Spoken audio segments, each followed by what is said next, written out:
Pada percobaan kedua ini dilakukan proses pengiriman data sensor suhu, kelembapan, dan cahaya dari NOT MCU ESP8266 ke broker MQTT agar bisa diterima oleh aplikasi untuk keperluan visualisasi. Untuk library yang digunakan pada baris di awal ini yaitu ada MQTT client, digunakan agar NOT MCU bisa berkomunikasi dengan broker MQTT. Lalu ada ESP8266 Wi-Fi, itu mengatur koneksi Wi-Fi. Baru Wi-Fi Manager untuk memudahkan konfigurasi jaringan tanpa menulis SSID atau password langsung di kode. Baru ada DHT-SP, digunakan untuk membaca data sensor dan kelembapan DHT11. Lalu ada SPI, diperlukan untuk komunikasi antar perangkat. Untuk konfigurasi awalnya yaitu pada baris conchar device name itu ada PBLI RAN, lalu conchar yang MQTT server IP itu adalah alamat IP localhost yang bisa dicek di CMD dengan perintah IP config. Jadi itu ada 10.170.12.220 dengan port 1883. Jadi bagian ini menentukan nama perangkat dan alamat IP broker MQTT. Baru di sini bisa setup Wi-Fi dan MQTT. Jadi Wi-Fi Manager akan otomatis menghubungkan perangkat ke jaringan yang sudah tersimpan.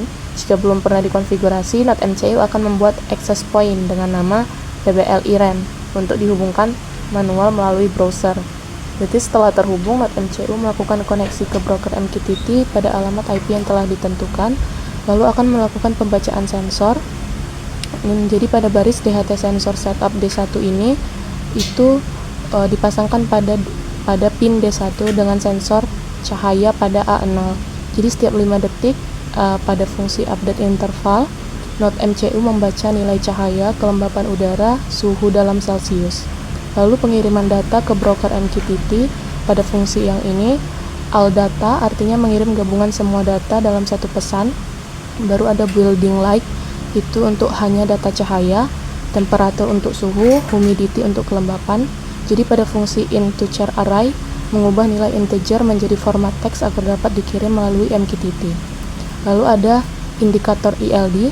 Di sini ada D4, D5, dan D8 berfungsi sebagai indikator visual. Lalu ada output di serial monitor. Di sini di serial monitor akan ditampilkan IoT device started, di mana device is on the network itu at 10, 170, 12, 220 dan connecting to MQTT broker. Lalu akan muncul sensor data 250, 28, 65. Jadi nilai terakhir menunjukkan urutan cahaya, suhu, kelembapan yang dikirim ke broker MQTT. Jadi pada percobaan kedua ini berhasil menunjukkan proses publikasi data sensor ke broker MQTT dengan NOT MCU ESP8266. NOT MCU berperan sebagai publisher, sedangkan nantinya sebagai subscriber yang menerima dan menampilkan data secara real-time di dashboard.